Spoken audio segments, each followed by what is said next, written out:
الحمدللہ وکفا وسلام علی عبادہ الذین اصطفیٰ اما بعد اللہم صلی علی سیدنا محمد وعلی آل سیدنا محمد وبارک وسلم۔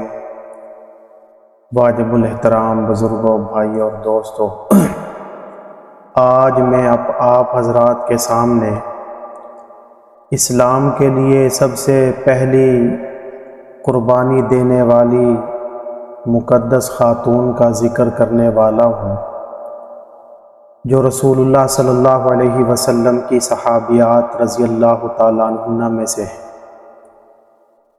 وہ عظیم ہستی حضرت سمیہ رضی اللہ تعالیٰ عنہ ہے۔ حضرت سمیہ رضی اللہ تعالیٰ عنہ عباد کی بیٹی ہیں۔ حضرت عمار بن یاسر رضی اللہ تعالیٰ عنہ کی والدہ محترمہ ہیں اور ابو حذیفہ مخزومی کی کنیز تھی۔ ابو حذیفہ کے حلیف یاسر تھے، ان کے ساتھ ان کا نکاح ہوا۔ جب حضرت عمار رضی اللہ تعالیٰ عنہ پیدا ہوتے ہیں تو ابو حذیفہ ان کو آزاد کر دیتے ہیں۔ تو جب مکہ سے اسلام کی صدا بلند ہوئی تو حضرت سمیہ رضی اللہ تعالیٰ عنہ، ان کے خاوند حضرت یاسر رضی اللہ تعالیٰ عنہ اور بیٹے عمار بن یاسر رضی اللہ تعالیٰ عنہ یہ کلمہ پڑھ کے مسلمان ہو جاتے ہیں، اسلام کو قبول کر لیتے ہیں۔ یوں اسلام قبول کرنے والوں میں حضرت سمیہ رضی اللہ تعالیٰ عنہ کا 7واں نمبر آتا ہے۔ ابتدا میں تو دن بڑے اطمینان کے ساتھ گزر رہے تھے، پھر قریش مکہ نے ظلم و ستم شروع کر دیے جو دن بدن بڑھتے ہی چلے گئے۔ جو شخص جس پر قابو پا لیتا اس کو درد اور تکلیفیں پہنچاتا۔ حضرت سمیہ رضی اللہ تعالیٰ عنہ کو بھی مغیرہ قبیلہ کے لوگوں نے شرک کی طرف لانے کے لیے بڑا زور لگایا، پوری کوشش کی، لیکن حضرت سمیہ رضی اللہ تعالیٰ عنہ یہ اپنے عقیدہ پر قائم رہتی اور ان کے پاؤں میں ذرا بھی لغزش نہیں آتی۔ کفار مکہ نے حضرت سمیہ رضی اللہ تعالیٰ عنہ کے ساتھ ظلم و ستم شروع کیے۔ مکہ کی تپتی اور جلتی ریت پر لوہے کی زنجیریں باندھ کر ان کو لٹایا جاتا تھا۔ دن بھر یہ تکلیفیں اٹھاتی رہتی۔ جب اللہ کے نبی صلی اللہ علیہ وسلم وہاں سے گزرتے تو فرماتے کہ آل یاسر صبر کرو، اس کے بدلے میں اللہ تعالیٰ تمہیں جنت عطا فرمائیں گے۔ تو حضرت سمیہ رضی اللہ تعالیٰ عنہ اور ان کے خاندان نے اللہ کی رضا کے لیے، اسلام کی خاطر یہ خوشی کے ساتھ یہ ساری تکلیفیں برداشت کر لی۔ دن بھر یہ تکلیفیں اور مصیبتیں اٹھاتی۔ شام کو جب ان تکلیفوں سے نجات ملتی اپنے گھر واپس آ جاتی۔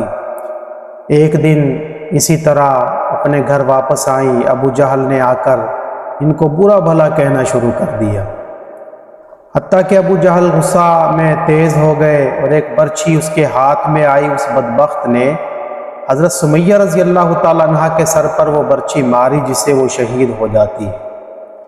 حضرت عمار رضی اللہ تعالیٰ عنہ کو اپنی ماں کی بے بسی اور بے کسی پہ بڑا ترس آیا اور ان کو بڑا ہی صدمہ ہوا اپنی والدہ حضرت سمیہ رضی اللہ تعالیٰ عنہ کی شہادت پر۔ اللہ کے نبی صلی اللہ علیہ وسلم کی خدمت میں حاضر ہوئے، سارا واقعہ سنایا اور فرمانے لگے کہ یا رسول اللہ اب تو حد ہو گئی ہے۔ لیکن اللہ کے نبی صلی اللہ علیہ وسلم نے حضرت عمار رضی اللہ تعالیٰ عنہ کو اپنی والدہ کی شہادت پر صبر کی تلقین فرمائی، صبر کی تاکید فرماتے رہے، حتیٰ کہ اللہ کے نبی صلی اللہ علیہ وسلم نے آل یاسر کے لیے پروردگار کی بارگاہ میں ہاتھ اٹھائے کہ یا اللہ آل یاسر کو دوزخ سے بچا لیجئے۔